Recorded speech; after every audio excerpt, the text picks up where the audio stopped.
Всем привет! Сегодня мы с вами поговорим о том, какой должен быть уход за фиалкой в жаркий летний период. Как помочь фиалкам перенести жару. Значит, перед собой вы видите вот такие вот фиалочки. У них необильное цветение, можно даже сказать скудное. Это все из-за сильной жары. Значит, если вы только начали заниматься выращиванием фиалок, то вы должны знать, что фиалки не любят высокие температуры, и они довольно-таки плохо переносят сильную жару. Оптимальная температура для нормального роста и нормального развития фиалок — это 18-25 градусов. Если температура поднимается выше, до 30 градусов или даже еще выше, то такая температура, она опасна для фиалок, поэтому надо соблюдать некоторые условия, некоторые рекомендации, чтобы избежать неприятных последствий для вашей коллекции. Значит, чаще всего фиалки гибнут в жару из-за бактериоза. Растение останавливается в росте, перестает цвести, цветы плохо раскрываются или могут раскрыться даже деформированными. Причинами могут быть: первое — это чрезмерный полив. Корни не дышат, как следствие происходит загнивание корневой системы. В жару листья могут терять тургор, то есть листья могут становиться мягкими, могут увядать. В этом случае главная ошибка — это не следует поливать фиалку чрезмерно, не следует поливать ее запасом. Вы думаете, что вы сделаете лучше, напоив фиалочку вашу побольше, но вы сделаете только хуже. Это приведет к переувлажнению земляного кома и загниванию корневой системы. Нужно обязательно перед поливом проверять грунт на влажность. Допустим, если грунт у вас сухой или даже пересушен, то что нужно сделать? Нужно, во-первых, дождаться вечера, когда спадет сильная жара, и начинать фиалочку отпаивать небольшим количеством воды. Это буквально пару ложек. Пару ложек будет достаточно. И так вот с перерывами вы ее потихоньку начинаете отпаивать. Если вы сразу ее зальете большим количеством воды, то фиалочка просто не справится и она загниет.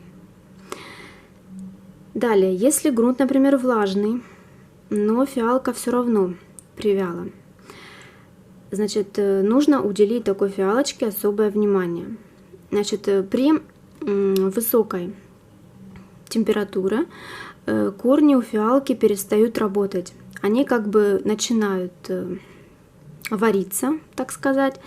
Поэтому надо с поливом не переборщить. Если вы видите, что ваша фиалочка влажная, но она все равно уже начинает увядать, то вы можете ее спасти, просто ее переукоренив. Срезаете ей макушку, зачищаете стволик и ставите его на переукоренение. Итак, как же помочь нашим фиалкам перенести жару и создать благоприятные условия ей, чтобы избежать вот этих всех негативных последствий?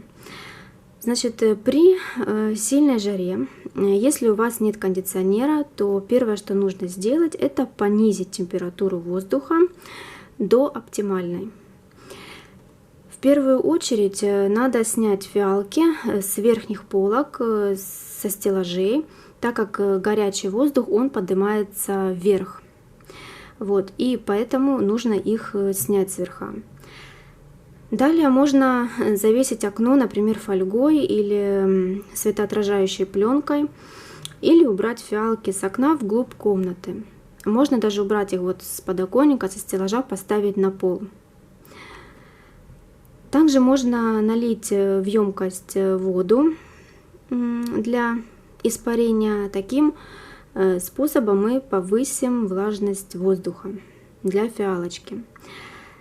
И еще важный момент. Также следует уменьшить период освещения. Например, если вы подсвечиваете фиалочку 11-12 часов подсветкой у вас, то установите подсветку часов на 8. Периодически отключайте свет на стеллаже, давая лампам остыть. Если температура чрезвычайно высокая, то включать подсветку можно ночью. Ну, ненадолго, там до 5 часов. Можно также, например, устроить циркуляцию воздуха, например, вентилятором. Вы циркулируете воздух в комнате, не направляя его на фиалки. Вообще жара – это сильнейший стресс для фиалок, поэтому период покоя им необходим обязательно в жару. Любые подкормки, удобрения в такую жару противопоказаны. Не нужно искусственно стимулировать фиалочку на цветение.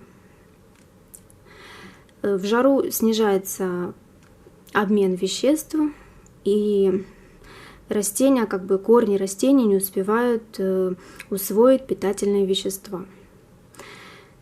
Вот это основные нюансы, основные моменты, придерживаясь которых вы поможете своим фиалочкам перенести жару.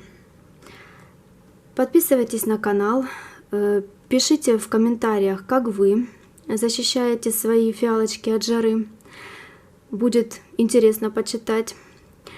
Всем до встречи, всем пока, друзья!